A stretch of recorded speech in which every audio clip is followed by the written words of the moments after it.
The massive holographic display flickered to life in the center of the Galactic Council chamber. Thousands of alien delegates fell silent as the image resolved into something that made their blood run cold. If they had blood at all, a human fleet. Not just any fleet, but warships that defied everything they thought they knew about humanity's short history in space. Ambassador Zara Chen stood at the podium, her dark eyes reflecting the blue glow of the hologram. Around her, the circular chamber buzzed with whispers in 100 different languages. The Krathari delegation hissed through their gill slits. The crystalline Vextai chimed nervously. Even the ancient elderlings, beings who had witnessed the birth of stars, leaned forward in their floating pods. Honored delegates, Zara began, her voice carrying across the vast chamber without amplification. Today, humanity reveals what we have kept hidden for 3 centuries. High Counselor Veltar of the Krathari rose from his seat, his serpentine form towering above the others. Ambassador Chen, your species has been part of this council for barely 50 years. What could you possibly have hidden that predates most of our civilizations? Zara smiled, an expression that never failed to unnerve other species. Humans were the only known race that bared their teeth as a sign of friendship. Counselor Veltar, your people have ruled the Andromeda sector for 12,000 years. The Vextai have built crystal cities for 20 millennia. The Elderlings, well, no one knows how long you've existed. She gestured to the hologram, and the image zoomed in on one of the warships. It was massive, easily 50 kilometers long. But what made the delegates gasp wasn't its size, it was the design. Ancient, weathered, scarred by countless battles. This is the UES Normandy, Zara continued. She was built 14,000 years ago. The chamber erupted. Delegates shouted, roared, and buzzed in disbelief. Veltar's forked tongue flicked out, tasting the air for deception. Impossible! Your species barely discovered fire 14,000 years ago. That's what we told you, Zara replied calmly. But tell me, Counselor, in all your explorations, in all your archaeological digs, have you ever found evidence of humanity's true origins? The question hung in the air like a weapon waiting to strike. The answer was no, and everyone in the chamber knew it. Humanity had appeared in the galaxy seemingly from nowhere, with technology that didn't quite match any known development pattern. They'd been dismissed as a young, lucky species that had stumbled upon faster-than-light travel. They'd been wrong. Admiral Sarah Kane materialized beside Zara as a hologram. Even as a projection, her presence filled the chamber.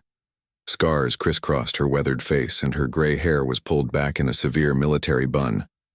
She wore a uniform that no delegate recognized, dark blue with gold trim and insignia that seemed to shift in the light. I am Admiral Kane of the Human Deep Fleet, she said, her voice carrying the weight of command. For 14 millennia, we have fought a war that none of you even know exists. The elderling representative, consciousness of ancient wisdom, spoke through its translator. Its voice was like wind through crystal caves. What war? Our sensors detect no major conflicts in this galaxy.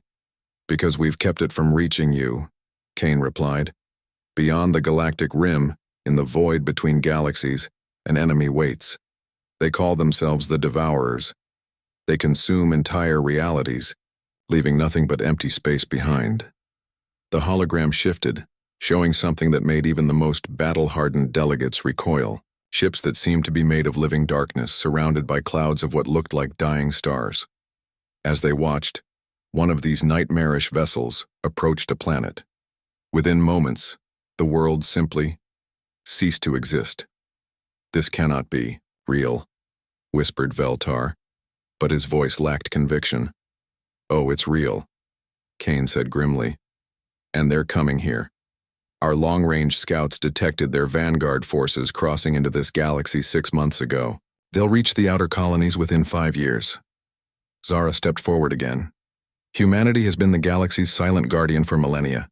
While you built your civilizations, explored your worlds, and created your art, we fought to keep the darkness at bay. Our colonies aren't really colonies, they're fortress worlds. Our trade routes aren't for commerce, they're supply lines. The chamber was dead silent now. The magnitude of what they were hearing was too vast to immediately comprehend. But why? Asked the Vextai representative, her crystalline form resonating with confusion. Why hide this from us? Why fight alone? Kane's expression softened slightly.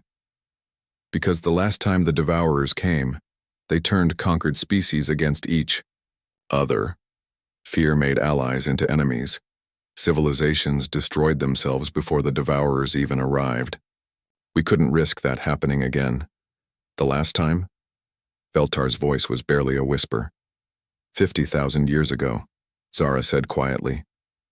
It's why there are so few truly ancient civilizations left in this galaxy. Most were lost not to time, but to the Devourers, humanity. We're the survivors of that first war. We've been preparing for their return ever since. The hologram changed again, showing a massive battle. Human ships, vessels that dwarfed anything the Council races had ever built, fought against the living darkness. Explosions lit up the void like newborn stars, and still the battle raged. This is why we need to reveal ourselves now, Kane continued. The Devourer's vanguard is already here. Our scout ships have engaged them 17 times in the past month. Each engagement is getting closer to inhabited space. A new voice spoke up. Harmony of the Depths, representing the aquatic Thalnori. If you've been fighting them for so long, why do you need us now? Kane's jaw tightened. Because they've adapted, evolved. The Devourers we face now are nothing, like what we fought before. They're learning from each encounter, becoming stronger. Our ancient strategies aren't enough anymore. We need fresh perspectives, Zara added. New technologies, different ways of thinking, the Krithari's bioengineering, the Vextai's energy manipulation, the Elderling's temporal sciences, the Thalnori's quantum tunneling. All of it, Kane concluded. Every advantage we can get. Because if we fail this time, there won't be a third chance. The Devourers will consume everything, not just this galaxy, but every reality connected to it. The silence stretched on for long moments. Finally, consciousness of ancient wisdom spoke. Show us proof. These warships of yours. Let us see them with our own sensors. Kane nodded. Admiral Martinez, you're cleared for Reveal Protocol 7. Above the chamber, the air shimmered. Then, impossibly, part of the ceiling became transparent. Through it, the delegates could see space, and the massive shapes moving through it. Hundreds of human warships hung in the void above the Council station. They were ancient and powerful, bristling with weapons that pulsed with barely contained energy. But it was their sheer age that was most unsettling. These weren't ships built yesterday or even centuries ago. They were artifacts of a civilization older than most of the species in the chamber. My God, whispered the Terran delegate, a human who clearly hadn't known about this any more than the others. How many ships do we have? That's classified, Kane replied. But I will say this, what you see here is less than 1% of our deep fleet. The implications hit the chamber like a shockwave. If this was less than 1%, then humanity commanded a fleet larger than all other Council races combined. They'd been living alongside a military superpower and never known it. Veltar was the first to find his voice. What do you want? From us? Your help, Zara said simply. Your people, your ships, your knowledge.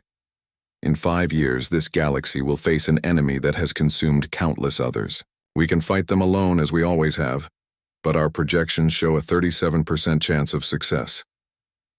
And with your help? Asked Harmony of the Depths. 83%, Kane answered without hesitation. And if we refuse? Veltar's voice was barely audible. Zara's expression never changed. Then we'll fight alone, as we always have. But win or lose, the secret's out now. Humanity's true nature is revealed. Things will never be the same. She paused, letting that sink in. The question isn't whether you'll help us fight. The question is whether you'll help us win. The chamber fell silent once more. Outside, the ancient human warships waited, their weapons powered down but ready. Somewhere beyond the galactic rim, An enemy older than civilization itself was coming, and, for the first time in 50,000 years, humanity would not face it alone.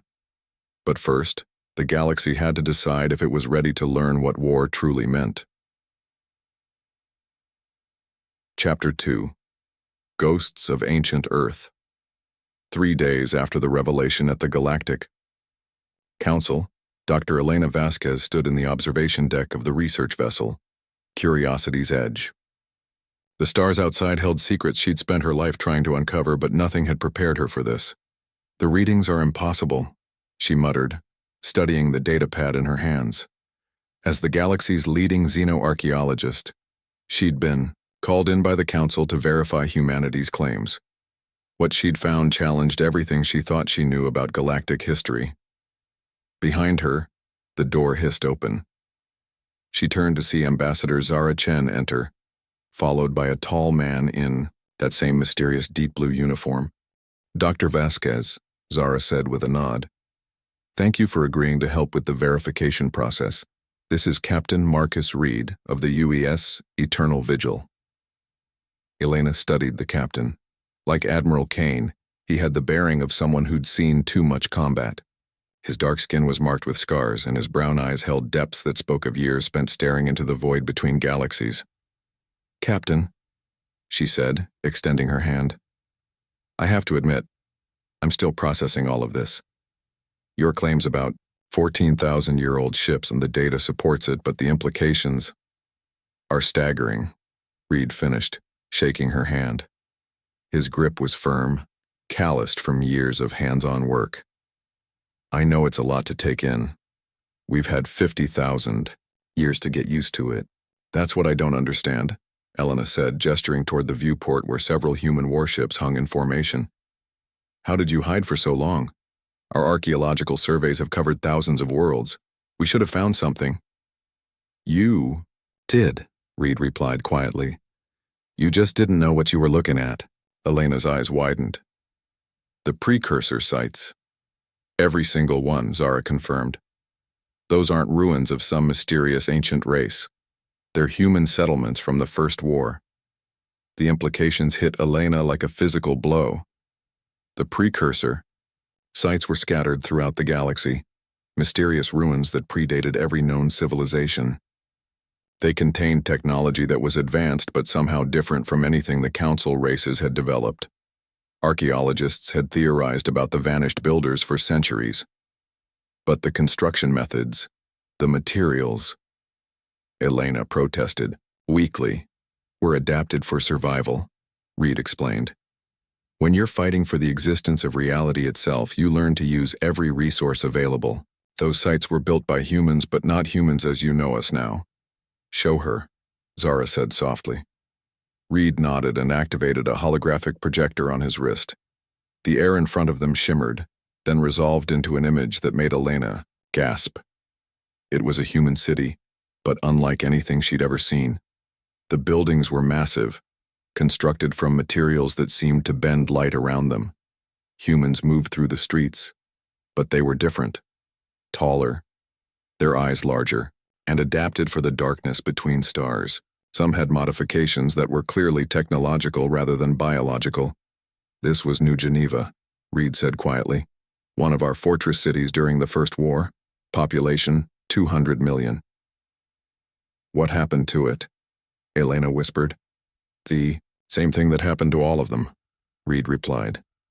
The hologram changed, showing the city under attack. The enemy ships were visible now. Those same vessels of living darkness that had been shown to the Council. As they watched, the city's defenses opened fire. Beams of energy that could crack moons struck the Devourer ships. But they kept coming.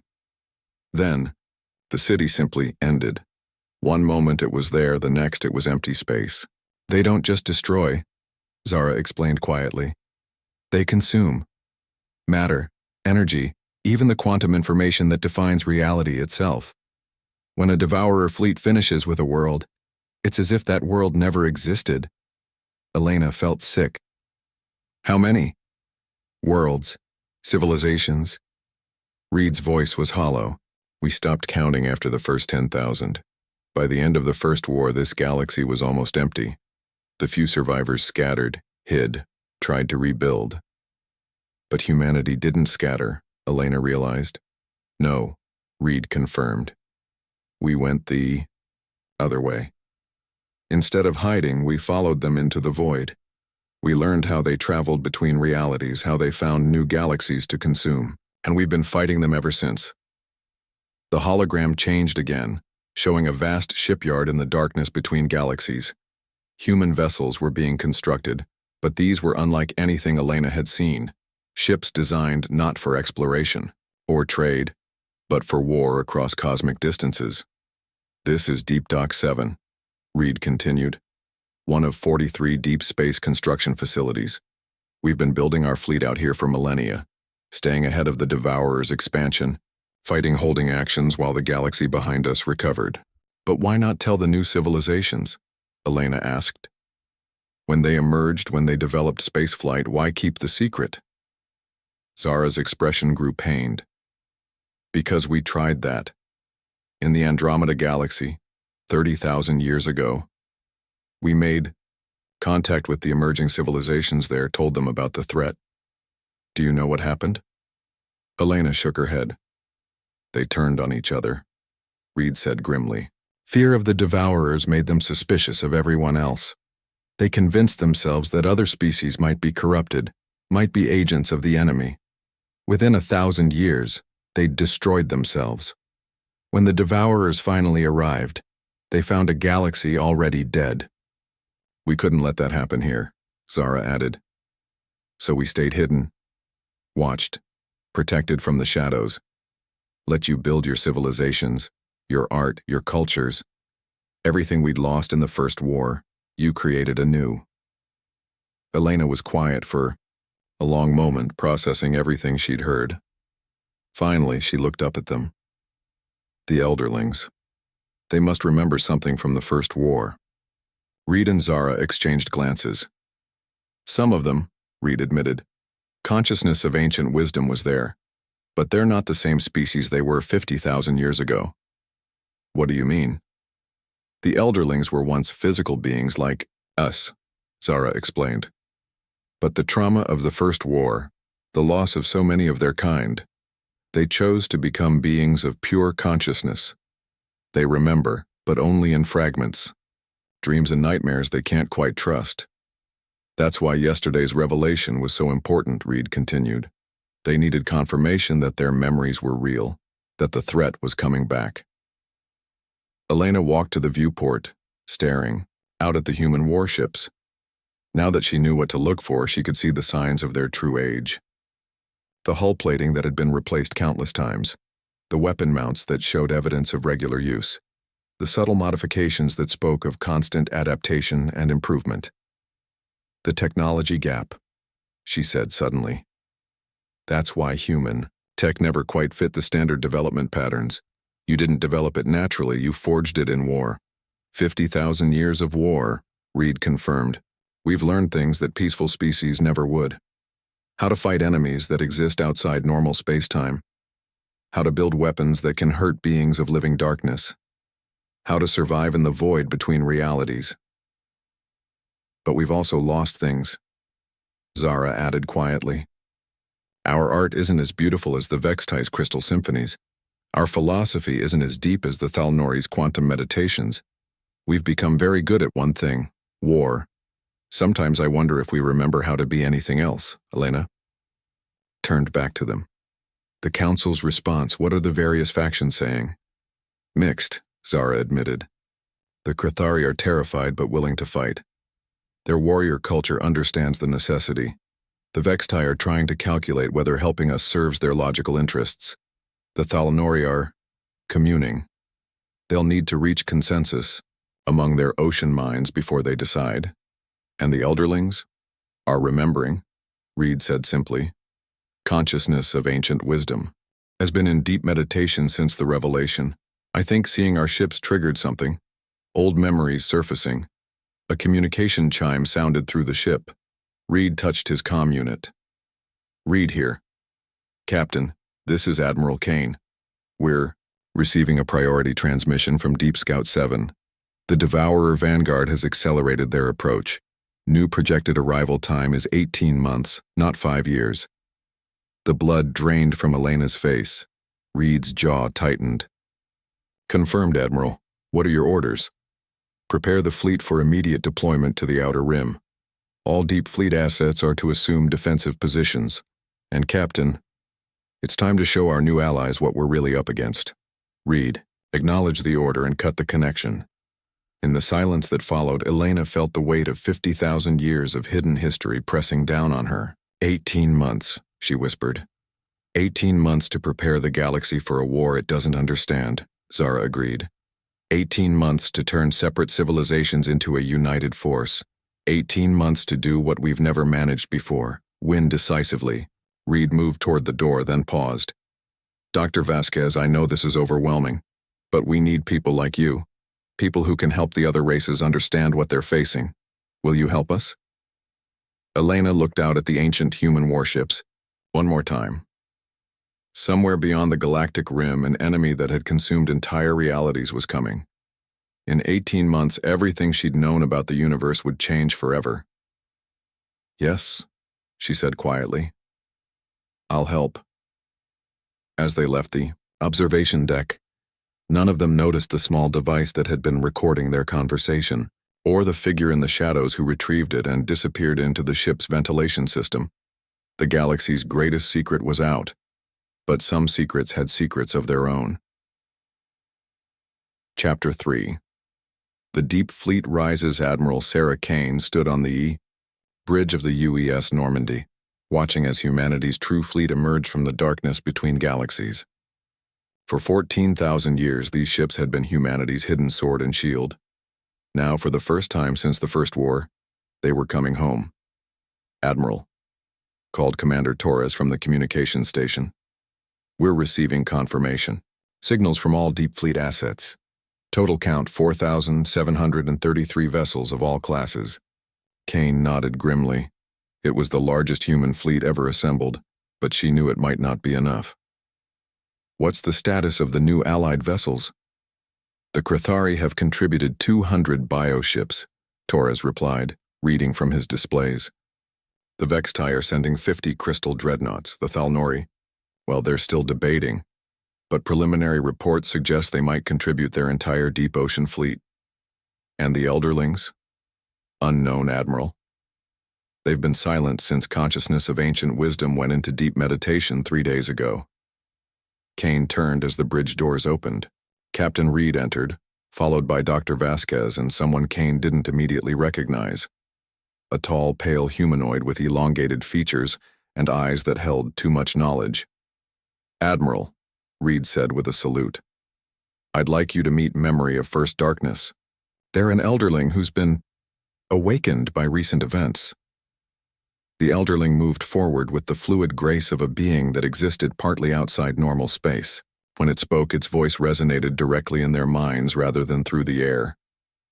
Admiral Kane, I remember you now. Not you personally, but your essence, your species. The stubborn children who refused to hide when the darkness came. Kane felt a chill run down her spine. You were there, during the First War. I was many things then. Physical, desperate, afraid. The elderling's form flickered slightly, as if it was having trouble maintaining cohesion. We called ourselves the Vethkar then. We had cities of crystal and song, fleets that could dance between dimensions. We thought we were invincible. What happened to you? Dr. Vasquez asked softly. We were consumed. Not our bodies. Those were destroyed quickly. But our essence, our consciousness, the devourers fed on that slowly. It took millennia for us to break free, and when we did, we were changed. The elderling gestured, and suddenly the bridge was filled with holographic images, memories from 50,000 years ago. They saw the Vethkar as they had been, beautiful, graceful beings with silver skin and voices that could reshape reality through song. Their cities were works of art that spanned entire continents. Then came the darkness. We tried to fight. Memory of First Darkness continued. Our reality singers could unmake enemy ships with a note. Our dimension dancers could step between spaces. But the devourers, they learned. They adapted. They began to sing back. The images showed the horrific progression of the war. Vethkar, ships being turned inside out by their own reality warping abilities. Cities collapsing as their dimensional anchors were severed. Finally, the planet itself being consumed. Reality unraveling like a broken song. We survived as consciousness alone, traumatized fragments drifting through conceptual space. It took us 30,000 years to remember who we had been. Another, 20,000 to become what we are now. Cain studied the ancient being. And now you remember everything? Not everything, but enough. The elderling's form solidified slightly. Enough to know that you cannot win this war the same way you fought the last one. What do you mean? Reed asked. The devourers you face now are not the ones from before. They have consumed 47 galaxies since then. Each one taught them new ways to fight, new forms of existence to devour. They are no longer simply beings of living darkness. Memory of first darkness gestured again, and the bridge displays showed new images. Devourer ships that were clearly different from the ancient recordings.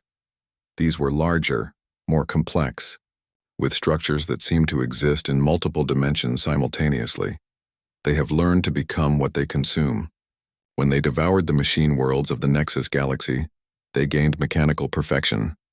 When they consumed the energy beings of the Spiral Nebula, they gained mastery over pure force.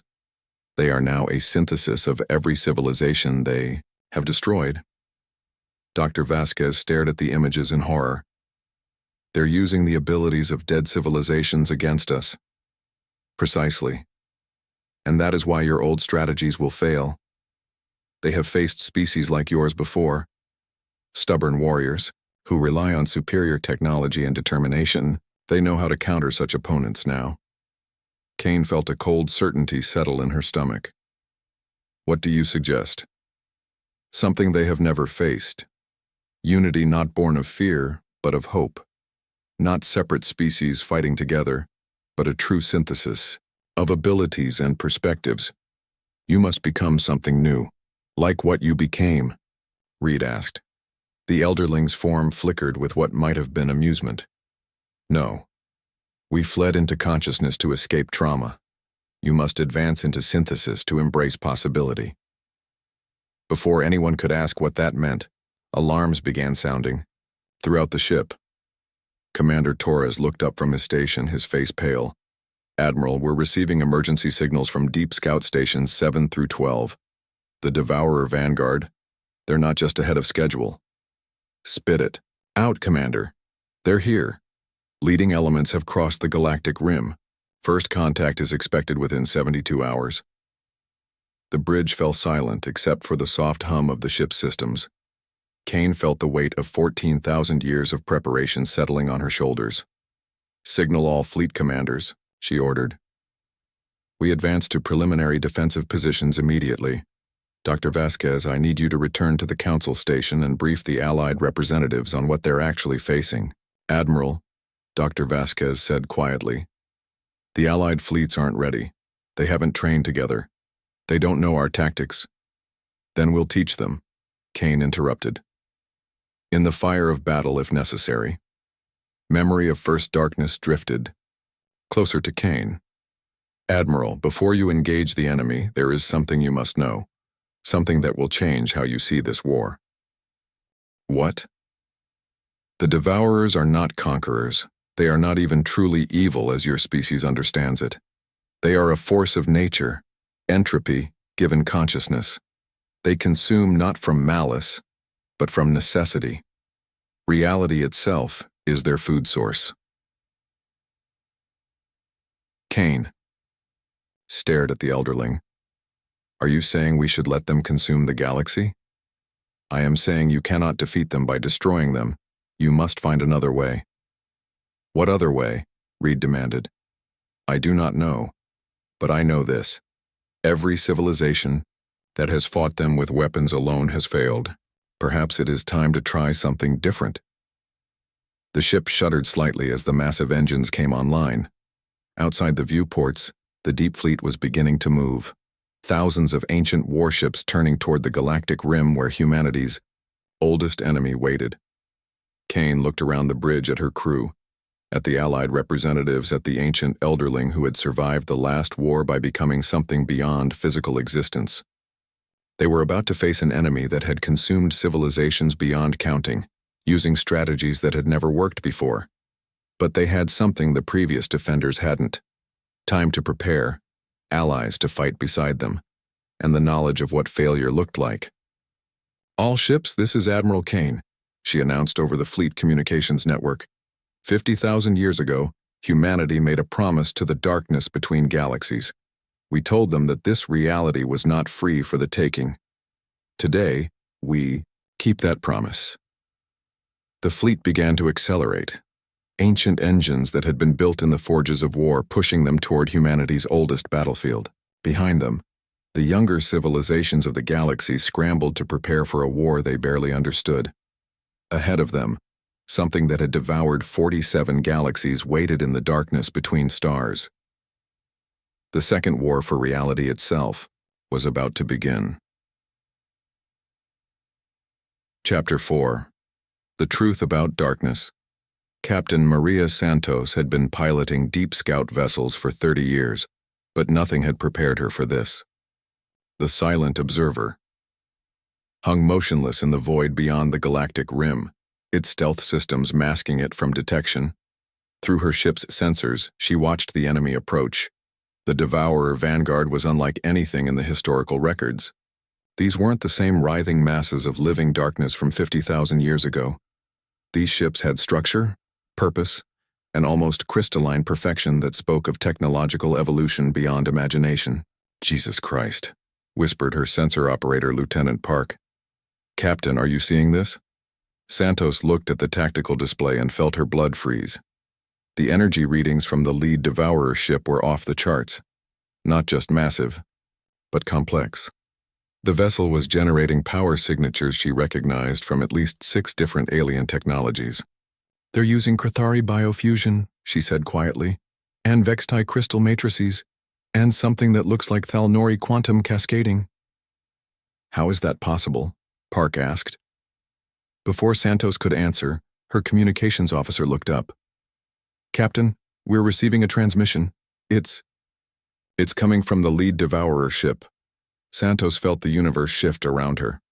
In 14,000 years of warfare, the Devourers had never communicated. They simply arrived, consumed, and moved on. "Put it through," she ordered. The main display flickered, then resolved into something that made Santos's mind reel. It was a face, humanoid but clearly not human. The features were elongated, refined, with eyes that held depths of sorrow she couldn't comprehend. But it was the voice that truly shocked her. It spoke in perfect Earth standard. "Attention, unknown vessel.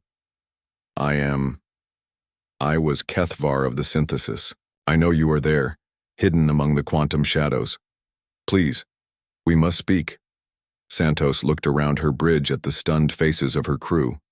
Protocol said to maintain stealth, report back to command, and avoid contact at all costs. But something, in that voice, a pain that resonated with her own species' long history of loss, made her hesitate. "Captain," Park whispered, Santos made a decision that would change everything. "Open a channel, audio only." "This is Captain Santos of the UES, Silent Observer. You're addressing a human vessel." There was a long pause, then something that might have been relief. "Human? Yes, we remember humans, the stubborn children who followed us into the dark. Captain Santos, I must speak with your commanders. What we are, what we have become. It is not what your records suggest." "What do you mean?" "We are not conquerors, Captain. We are prisoners." The words hung in the void between them like a revelation that could shatter reality itself. Santos felt her worldview cracking around the edges. "Explain," she managed. "Not here. Not over open transmission. But know this. Every battle your species has fought, every sacrifice you have made, It has not been in vain. There is a way to end this cycle, but it requires trust between enemies who have never spoken. Santos looked at her tactical display. The Devourer fleet, she was having trouble thinking of them that way now, had stopped their advance. They were maintaining position as if waiting. "My superiors will want proof," she said. "Then you shall have it. Captain, what do you know of the entity you call the Source?" Santos felt ice form in her veins. The Source was humanity's deepest secret, a discovery made in the early days of the First War that had never been shared with anyone. Even now, only the highest levels of command knew about it. How do you know about that? Because we found it first, 53,000 years ago when we were still ourselves, before we became what you see now. The transmission cut out, but not before Santos heard something that would haunt her dreams, the sound of someone weeping for civilizations that no longer existed. 3 hours later, Admiral Kane stood in the Situation Room aboard the Normandy, trying to process what Captain Santos had reported. Around the table sat the senior commanders of the Deep Fleet, along with Dr. Vasquez and Memory of First Darkness. "It has to be a trap," General Morrison said firmly. "In 14,000 years, they've never communicated. Why start now?" "Because they've never had a reason to," Memory of First Darkness interjected. "What Captain Santos heard, it confirms what I have long suspected." Kane turned to the elderling. "You knew about this?" "Not knew. Suspected. In the final days of the First War, before my people were consumed, we detected something, a presence behind the Devourers, something that drove them forward like a shepherd drives prey." Dr. Vasquez leaned forward. "The Source. What exactly is it?" Kane hesitated. The Source was humanity's greatest secret, discovered in the ruins of the first human world to be consumed. But if there was a chance, any chance, of ending this war through means other than mutual annihilation? "Show them," she told her aide. The holographic display activated, showing an image that few living beings had ever seen. It appeared to be a structure, if something that existed in 11 dimensions could be called a structure. It pulsed with energies that made reality itself seem fragile by comparison. "We found this in the quantum substrate beneath our homeworld," Kane explained. "It's been there for, we don't know how long, possibly since the universe began." "What does it do?" Reed asked. "We're not entirely sure, but our best xenotechnology experts believe it's some kind of engine, a device that maintains the fundamental forces that hold reality together." Memory of First Darkness suddenly became more solid, its form stabilizing with what might have been excitement. "Yes. We found fragments of similar structures throughout our territory. We theorized they were maintenance systems, devices left by whoever built the universe to keep it functioning properly." "Built the universe?" Morrison scoffed. "That's impossible." "Is it? You accept that consciousness can exist without matter, as my people do. You accept that energy can exist without substance, as the Devourers demonstrate. Why not accept that reality itself might be artificial?" Kane felt pieces of a cosmic puzzle clicking into place. The Devourers aren't consuming matter and energy. They're consuming the maintenance systems that keep reality stable. "But why?" Dr. Vasquez asked. "Because something is forcing them to." Memory of First Darkness's mental voice carried a certainty that chilled everyone present. "The entity Captain Santos mentioned, the one behind the Devourers, it feeds on the dissolution of reality itself. The Devourers are not its servants. They are its digestive system." The room fell silent as the implications sank in. They weren't fighting an invasion. They were fighting a cosmic parasite that was using consumed civilizations to help it devour reality itself. "The communication," Kane said slowly. "If this is true, then the being that contacted Santos, Kethvar, might be trying to break free from whatever's controlling them." "It's possible," Reed agreed. "But how do we verify it without walking into a trap?" Kane looked around the table at her officers, then made another decision that would reshape the war. "We meet with them. under controlled circumstances, with the full fleet in position, but we meet. Admiral, Morrison protested, that's necessary. Kane cut him off. If there's even a chance that we can turn the Devourers against whatever's controlling them, we have to take it. The alternative is a war we might not win. Memory of first darkness drifted closer. There is wisdom in this, but be aware. If you are right, then what you will learn will change your understanding of existence itself. Are you prepared for that? Kane thought of 14,000 years of warfare, of civilizations lost and realities consumed. We've been preparing for 50,000 years. It's time to end this. The meeting took place in the vast emptiness between galaxies, where ancient human monitoring stations had watched for threats since the First War ended. The location was designated Neutral Point Zero, a coordinates marker that existed in no star charts, surrounded by the twisted remains of space-time from battles fought across millennia. Admiral Kane arrived aboard the Normandy, escorted by 50 of humanity's most powerful warships. The Allied fleets hung back, ready to intervene if needed. The Krathari bioships pulsed with barely contained aggression. The Vextai crystal dreadnoughts hummed with charged energy matrices. Even the Thalnori had sent a delegation, their massive living ships emerging from quantum tunnels like whales surfacing from the depths of space. But it was the Elderling vessel that drew the most attention. Consciousness of ancient wisdom had emerged from meditation, and its ship was unlike anything the younger races had seen. A structure of crystallized thought that existed partially in normal space and partially in the realm of pure concept. "Contact bearing 27 Mark IV, announced the sensor officer. "Single vessel matching the configuration from Captain Santos's report." Kane watched as the Devourer ship approached. Up close, it was even more unsettling than the recordings suggested. The hull seemed to shift between different technological paradigms, sometimes appearing biological like Krathari designs, sometimes crystalline like Vextai architecture, sometimes flowing like Thalnori biometal. Their broadcasting. Communications reported, audio and visual, put it through. The main screen activated, showing the same face that had spoken to Captain Santos. But now Kane could see more detail. The being's features were a synthesis of different species. The elegant bone structure of the Vextai, the adaptive skin of the Krathari, the deep eyes of the Thalnori. This wasn't just someone using alien technology. This was someone who had become a fusion of everything they had consumed.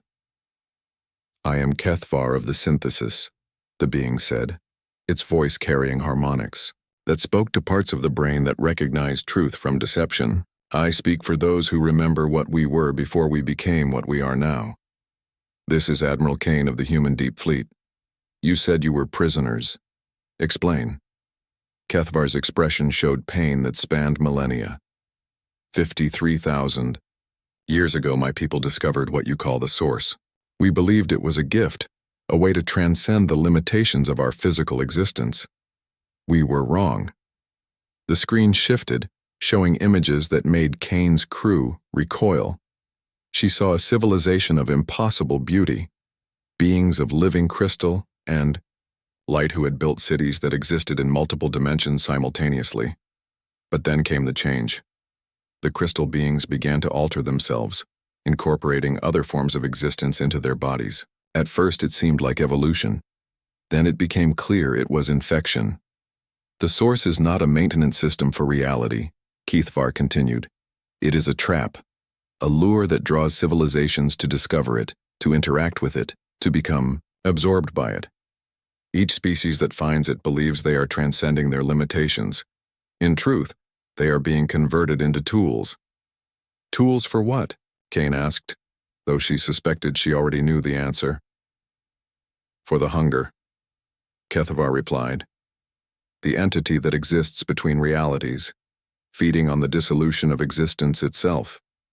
It cannot directly interact with our universe, the fundamental forces prevent it, but it can influence those who touch the Source, turning them into agents of entropy." Memory of First Darkness's voice resonated through the bridge. "This matches what we suspected. The fragments we found on our worlds, they were not maintenance systems. They were sensory organs. Sensory organs? Dr. Vasquez asked. The hunger experiences reality through them. Every world that contains a source fragment becomes part of its nervous system, and every civilization that finds those fragments becomes part of its body. Kane felt the universe shifting around her once again. You're saying the Devourers aren't invaders, they're antibodies. In a sense, Kethavar agreed. We consume civilizations not to destroy them, but to prevent them from discovering source fragments on their own. Better that they be absorbed by us where some fragment of their consciousness survives, than that they be consumed entirely by the hunger. That's insane, General Morrison muttered. You're destroying civilizations to save them? We are trying to preserve something of what they were, Kethavar replied. But we are failing. With each galaxy we consume, the hunger grows stronger. Soon, it will no longer need us as intermediaries. It will be able to consume reality directly. Kane looked at the tactical display, where the positions of every known source fragment were marked. There were hundreds of them throughout the galaxy, scattered across dozens of worlds. If Kethavar was telling the truth, then they were living inside the nervous system of something that wanted to destroy existence itself. Why are you telling us this? She asked. Because you are different, Kethavar said simply. In 50,000 years of observation, humans are the only species that found source fragments and chose not to interact with them. You studied them from a distance, contained them, learned about them without touching them. You resisted the lure. We had help, Kane admitted, glancing at memory of first darkness. The Elderling's warnings, fragmented as they were, made us cautious. And that caution may have saved not just your species, but existence itself. The Elderling confirmed. You broke the pattern. You found the source without being consumed by it. Kethavar leaned forward, and Kane could see hope flickering in those ancient eyes. Admiral Kane, there is a way to end this cycle. But it will require trust between species that have been enemies for millennia. It will require us to work together to do something that has never been attempted. What? We must sever the connection between the source fragments and the hunger, cut off its sensory network, blind it to our reality. Kane felt her tactical mind engaging with the problem. How? By creating a synthesis, Kethavar replied. Not the forced fusion that created us, but a voluntary joining of abilities and perspectives. Human determination, Krethari adaptability, Vextai logic, Thalnori harmony, Elderling transcendence, all working in perfect coordination. Kethavar's image flickered, showing for just a moment the writhing mass of consumed consciousnesses that existed within the Devourer ships. Then the hunger completes its work. Reality dies, and everything that has ever existed becomes nothing more than a forgotten dream. Kane looked around the bridge at her officers, at the Allied representatives, at the ancient Elderling whose people had died to bring them this knowledge. Outside, the combined fleets of the galaxy waited for her decision. She thought of Earth, hidden somewhere in the deep archives of human memory. She thought of the countless worlds the Devourers had consumed, their civilizations living on only as fragments within their captors' consciousness. She thought of the vast emptiness that would remain if they failed. Kethavar, she said finally, if we do this, if we trust you, what guarantee do we have that you won't simply consume us like all the others? The being's expression showed a sadness deeper than the void between galaxies. None, Admiral. All I can offer is this. We remember what we were before we became what we are, and we are tired of being monsters. Kane made her decision. Then let's find out if monsters can become heroes again. The war for reality itself was about to become something unprecedented in the history of the universe. A cooperation between predator and prey, between the devoured and the undevoured, between order and entropy itself. The real battle was just beginning. Epilogue. The New Dawn 6 months after the Synthesis War, as the historians would later call it, Admiral Kane stood on the observation deck of the rebuilt Deep Station 1. Through the massive viewports, she could see something that no one had thought possible. former devourer ships working alongside human and allied vessels to repair the damage done to reality itself. The war had been unlike anything in recorded history. Not a conflict of weapons and shields, but a battle fought in the quantum substrate of existence itself. The synthesis, the voluntary joining of consciousness that Kethvar had described, had required representatives from every species to link their minds directly with the source fragments. Kane touched the scar on her temple where the neural interface had been implanted. The experience had been indescribable. For a brief moment, she had been connected not just to the other commanders, but to every consciousness within the Devourer fleet. Millions of beings from civilizations spanning 50,000 years, all crying out for freedom. The plan had worked, but barely. They had managed to sever the connection between the source fragments and the hunger, cutting off its ability to perceive and influence their reality. But the effort had cost them dearly. 3 human dreadnoughts had been lost when their crews couldn't handle the psychic strain. The Krathari had lost an entire bioship when its living hull rejected the alien thoughts flowing through it. But they had won. The hunger was blind now, trapped between realities with no way to sense or influence their universe. The Devourer fleets were free, their consumed populations slowly being restored to individual consciousness. Admiral? Dr. Vasquez approached, carrying a data pad. The latest reports from the restoration teams. Kane took the pad and scanned the information. Across the galaxy, former Devourer ships were releasing the consciousnesses they had carried for millennia. Entire civilizations were being reborn, though changed by their experience of synthesis. They called themselves the Reborn, and they brought with them knowledge and perspectives that had been thought lost forever. The Vethkar? Kane asked.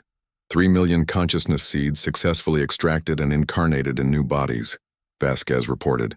They're working with the Elderlings to rebuild their reality singing techniques. Apparently, they remember songs that can repair damage to space-time itself. Kane nodded, then looked out at the massive construction project taking place near the station. Former Devourer vessels were being rebuilt as exploration ships, their weapons replaced with scientific instruments and communication arrays. Kathavar's people, the original discoverers of the source, were leading the effort to map and contain the remaining fragments. And the hunger? Kane asked quietly. Still trapped, as far as we can tell. The quantum barriers are holding. But Admiral, Vasquez hesitated. Some of the theoretical xenobiologists think it might still be trying to find another way in, through other dimensions, other realities. Kane sighed. She had expected as much.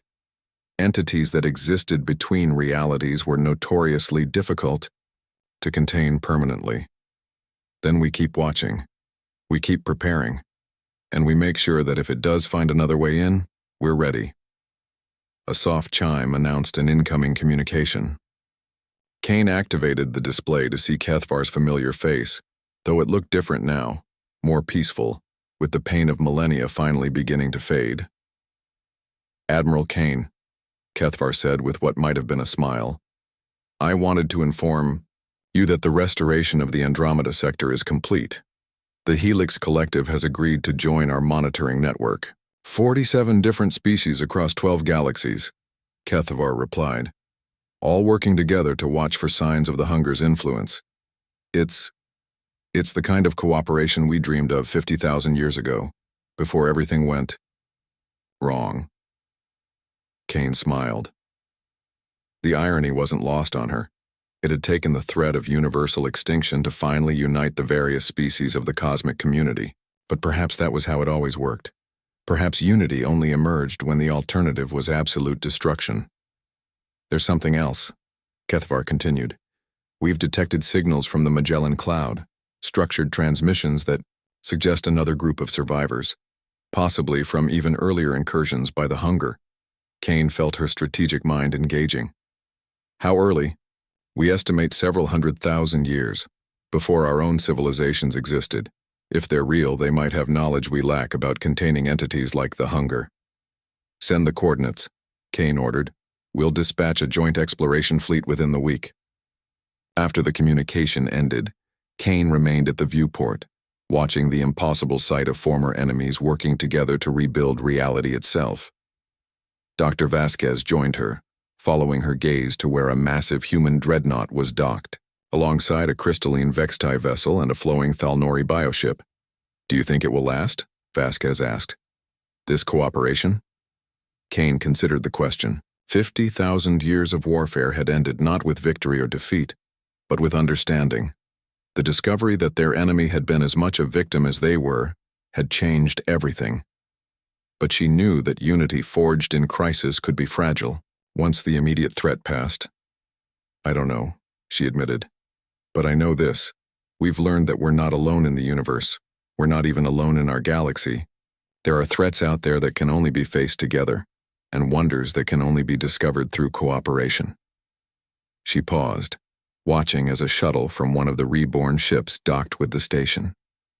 Through the viewport, she could see beings that were part human, part Krathari, part Vexti, living symbols of what synthesis could achieve when chosen freely rather than imposed by force. "The hunger is still out there," she continued. "Maybe trapped, maybe looking for another way in. And there might be other entities like it, other threats we haven't even imagined yet. But for the first time in 50,000 years, we won't be facing them alone." Memory of first darkness materialized beside them, its form more stable now that the immediate crisis had passed. "The universe is vast, Admiral Kane, full of wonders and terrors in equal measure. But today, for the first time since my people were consumed, I feel hope." Kane nodded, then turned to look at the activity around the station one more time. Ships from a dozen different species worked side by side, their crews learning to communicate not just through language, but through the deeper understanding that came from having shared consciousness, however briefly. "The Deep Fleet stands down from active combat status as of today," she announced. "But we don't stand down from vigilance. Somewhere out there the hunger waits. Somewhere else there might be other survivors like us, other enemies like them. The universe is big enough for both miracles and nightmares." She straightened, feeling the weight of command that had carried her through 14,000 years of war. "But today we've proven something important. When the darkness comes, and it will come again, we won't face it as separate species fighting for survival. We'll face it as something new, something that has never existed before in the history of the universe." "What's that?" Dr. Vasquez asked. Kane smiled, watching as the first ship crewed by members of multiple species prepared for launch. Its mission: to explore the furthest reaches of space, to search for other survivors, other threats, other wonders. "A galactic civilization that chose to be more than the sum of its parts," she said. "A community built not on conquest or consumption, but on the simple idea that together we can face anything the universe throws at us." And in the deepest vaults of human space, the source fragments remained under careful guard, no longer threats to be feared, but reminders of the price of complacency. Warnings that even in victory, vigilance was the price of survival. The war was over. The watch had just begun. End of story.